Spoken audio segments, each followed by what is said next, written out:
want to be profitable on the first sale, because if we're not, it's really tough, especially because it's an infrequent purchase. But I want to make sure that our agents are giving customers the very best experience they can give, because we want referrals. Like, that's how our business remains successful. Welcome to another episode of the E-commerce Toolbox Expert's Perspective. Joining us today, we have Jared Kugel, all the way over from Hoboken, New Jersey. So welcome to the show. Thanks, Jared. Thank you so much for having me. I'm super excited for this. Awesome. Well, I always like to start off by learning a bit more. So obviously you're the founder and the CEO of Tire Agent, D2C brand. Maybe talk to us a bit about how you ended up founding this company. I know that there's a bit of family ties, but I'm sure the audience wants to hear it from you and not from me. Yeah. So I grew up in my family's company, which was a wholesale and retail tire business. My parents were in it basically for like 40 years, or maybe even a little bit older than that. And my cousins were in it and my best friends were in it. And so I've been in the tire industry myself for probably a total now of about 20 years. And I've done everything from logistics to helping with the manufacturing to B2B sales, pretty much everything you could think of, including working in the warehouse. That's awesome. So maybe walk me through, it sounds like it's a family business, a lot of legacy. Also, it's kind of well documented that the tire industry is not exactly, in some cases, at the cutting edge of technology. So maybe talk us through how you went from that to actually starting an e-com business. Yeah. So I had kind of noticed a few things over time. So when I was doing B2B sales in that aspect of my career, at the ripe age of in my 20s, I was going and I was spending a lot of time at the tire shops that were our customers. And I noticed that, for one, a lot of the shops were understaffed, which is a complete unfair situation for the counter people, right? And it's also unfair for the customers because they're not getting the time that they need to understand the differences between different tires. If they can't afford the tires and they need, whether it's financing or alternative payment methods or options, frankly, the counter people don't have the time to really fully explain everything, right? And then on top of that, there's a pressure, it's an unspoken pressure, but there's a pressure that, like, my car's already there, I got to just make a decision to get the tire, right? And so when you combine all of those, it really kind of over time made a lot of sense and started clicking that, hey, there's got to be a solution out there that's more than just shopping based on price, right? You got to shop based on some value propositions. And so I figured I was going to lean in on that part. And early on, when I first got into the space, online tire sales were somewhat established, but still very in its infancy stage. I think when I got in, it was maybe roughly around like 6-7% of the market. I think today it's probably closer to like 16 to 20%-ish range. But I kind of saw those disconnects from the consumer side, and I knew that there had to be a better way to do it. And it was never with the intention of replacing brick and mortar. It was really with the intention of complementing brick and mortar, because obviously, I'm not going to get into installation, right? Like, that's just not our business, but we're going to get into the sale and the experience. And so going door to door and spending time at the shops, I got to see really how it's happening real time on a consumer side of things. That's really, really cool. So obviously you grew up in the family business, you had a unique insight, internet was kind of popping off. Yep. When you were a kid, and then you're kind of seeing this and you're in your 20s and you're saying, hey, looks like there's a business here. Do you think the tire industry is deeply rooted in tradition and is different than maybe other categories that might have taken off in e-com early, or do you think it's an early adoption category? I'm curious, how did you see it? Okay. So just to give you like some context, right? I'm 38 years old now. I've been in the industry since I was about 17, 18 years old, give or take. And so I've definitely seen a very interesting progression, right? So when I started, the only people that were buying tires online were the people that knew exactly what they wanted, and they were just trying to shop the price. Today, the transition is every type of customer is online. So you're getting the mainstream people, you're getting the soccer mom, you're getting the person with the trucks that just want something cool. Like, you're getting everything. And what I was really trying to do was give people a new experience. I wasn't trying to reinvent the wheel, because if I was just trying to be the only caring about the price shoppers, then you're ignoring the actual major hurdle that was preventing tires from growing exponentially online, which was, who are these people, right? How do you know that's not just someone shipping tires out of their garage, right? It's, what is the education behind the tires? You know, the other thing is we had to learn a lot in the beginning because we didn't know who the customer was online. It was like a guessing game. So when you think about what the resistance is, it's, do I trust a person giving me advice? How am I going to get the tires installed? What tires am I buying? And is there even a difference between the tires, right? And so there, and then of course you have, how am I going to pay for the tires, right? Because it's an expensive purchase. It's, you know, I think I saw something that the average consumer can't afford more than a $400 purchase on the whim. And I've seen tires as cheap as a few $100s, and I've seen it as expensive as a couple thousand, depending on the vehicle, the tire getting, all that stuff. So I built a foundation for Tire Agent that was based around reputation. If you look at our online reviews, they're stellar. If you look at the content, in the beginning, I was my own content writer. I literally hand wrote a lot of the bios of every tire by myself. And then we needed the early adopters to kind of get in and start buying so we can get reviews and referrals. And now a big chunk of our business is repeat business. And it's the friends, it's the spouses, the family members, the neighbors. And then we focused on only a few value propositions, which was fast delivery and affordability, right? And affordability could be everything from price, but it could also be, how am I going to pay for the tires?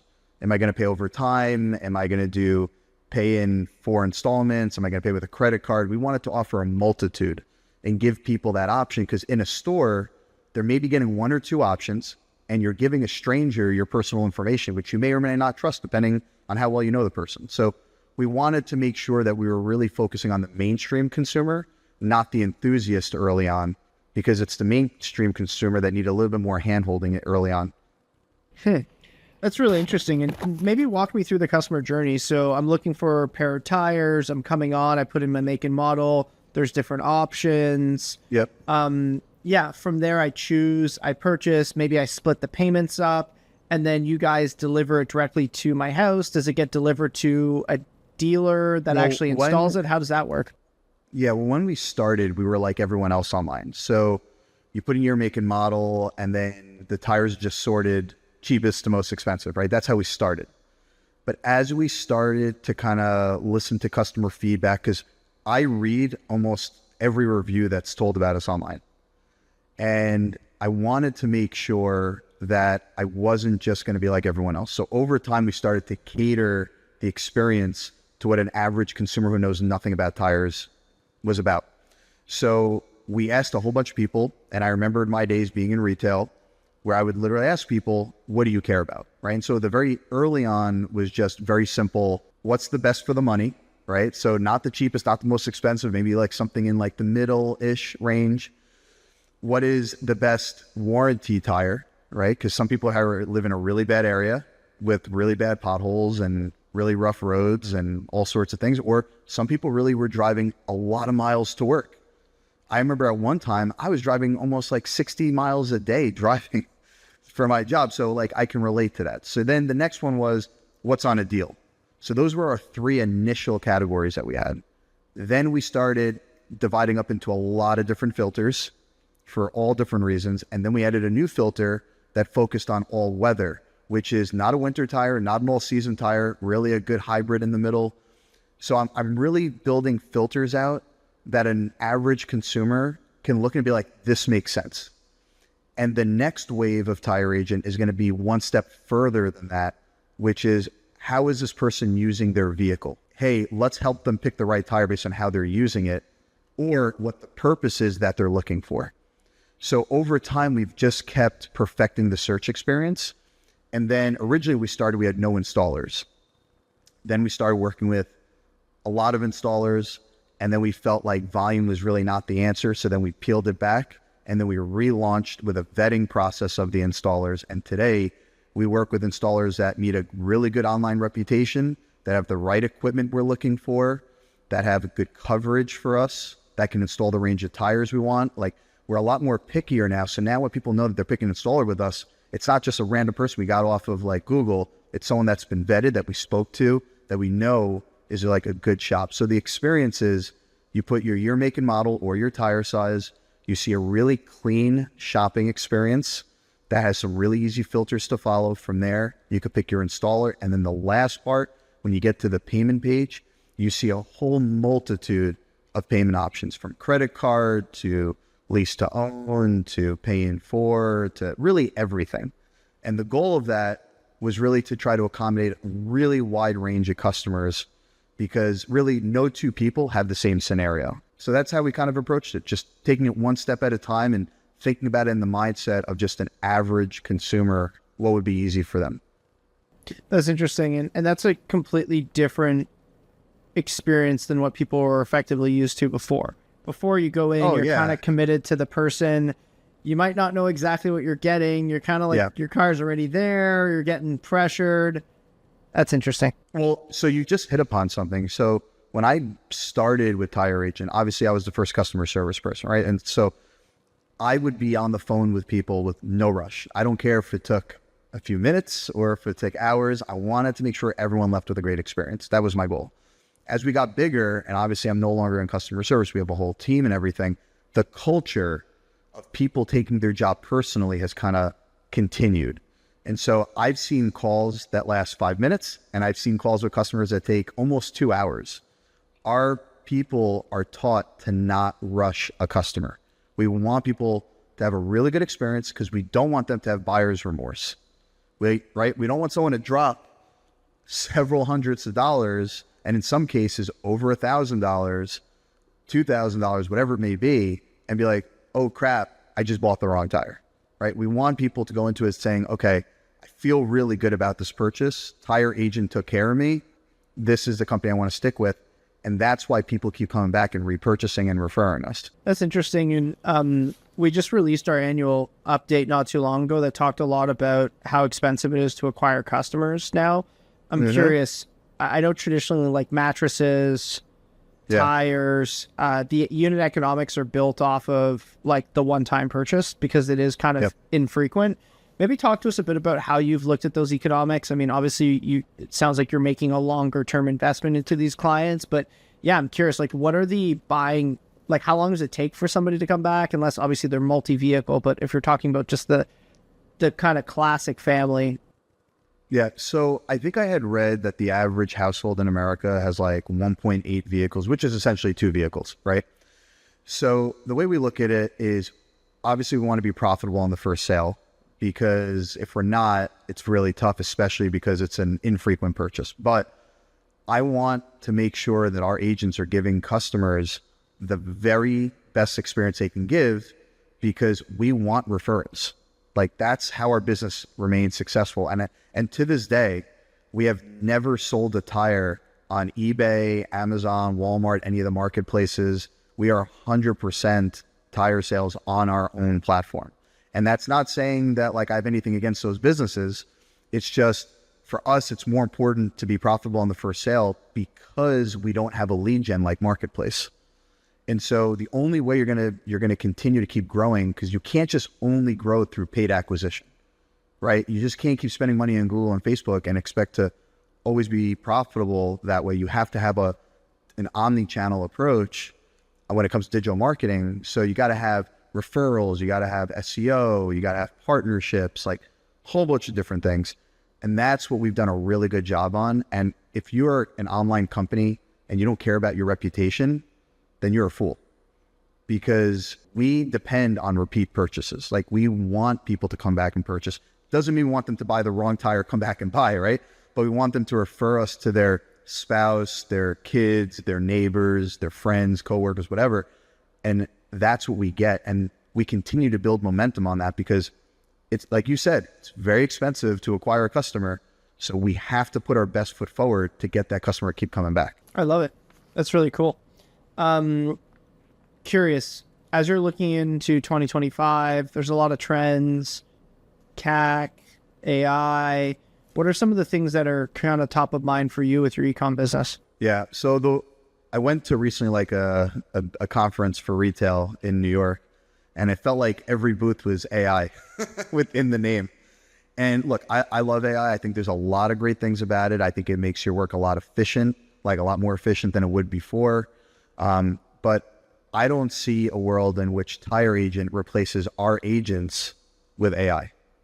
I like the personal connection that we get. Doesn't mean we don't use AI for other things, right? We use it for content. We use it for a lot of things to make our lives easier, to produce better quality stuff quicker. But customers still want to talk to somebody, right? So for me, when I think about 2025, I'm focusing on personalization. I'm focusing on how do I cater the results according to the customer. Now, does that mean I'm using AI? I don't know what that's going to be yet, but what we are planning is getting to the root of what people want and need, and then customizing the results based on that. And that's where my focus is. So whenever I hear all these e-com companies saying, oh, they're replacing agents with AI bots, it's like, what are you doing? People are chatting into, a chat bot because they want to talk to somebody, not because they want to talk to a robot, and not because they want to talk to an AI person that's pretending to be a person. They want to talk to somebody because they want to know that they're being heard. And that's what I will continue to push. But I think for 2025, personalization is my goal so that I can give people the best experience every day. But only because I love people. Like I love talking to people about tires. I like the connection that you can build. We definitely have flirted with it, but I'm not here to replace, and I've said this before, I'm not here to replace brick and mortar. I'm here to complement it. Like we love our installers that we've had for the past, whatever time we've been doing. I think it's been like a couple of years now. And, we're very lucky. We have really good installers that really care about our customers. And I would rather strengthen our relationship with them than open up our own. And if we do ever open up our own, it's going to be because we don't have any installers in the area. But I would rather continue to drive customers to the tire stores that are working with us, continue to strengthen our relationship, and continue to do what we do best, which is, give people education, give people a good purchasing experience and a research center where they can learn about the tires and make the best purchase that they feel good about. And that's where I want to focus my attention. It's not opening up retail stores. It's providing the best purchase experience, and then let our installers provide the best installation experience, because it's a different business. Love it. And do you think there's any remaining categories online that have been historically maybe a bit more laggard, that you think are kind of approaching the point where people are ready to start buying them online? So much of online is made up of fashion, right? And jewelry and stuff like that. And I think at that point, it's got some pretty good penetration. I think stores, furniture especially, I know Wayfair is doing a great job, and a lot of people use Wayfair and Amazon for very simple things. But I think furniture has a lot of room, because at the end of the day, I see e-com being almost like a hybrid over time of in-person and online. So like the research has to start online. It can't start in a store, because you got to take the pressure away from the customer. You need them to be able to make a decision that's educated on their own, so they feel good about it. By the time they get to a store, they pretty much already picked out what they want, right? They bought it online. They're there to pick it up, or they're there to just organize everything, or maybe get like the final touches on a decision.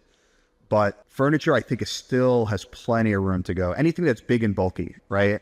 So in my head, I think furniture, I think mattresses are still probably tons of penetration to go.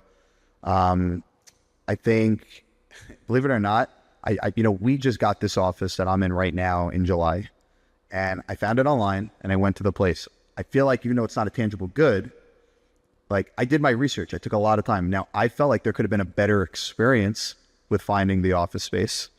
And I feel like there's a lot of other categories like that that are still like on the precipice of about to have penetration online, but have not quite been there.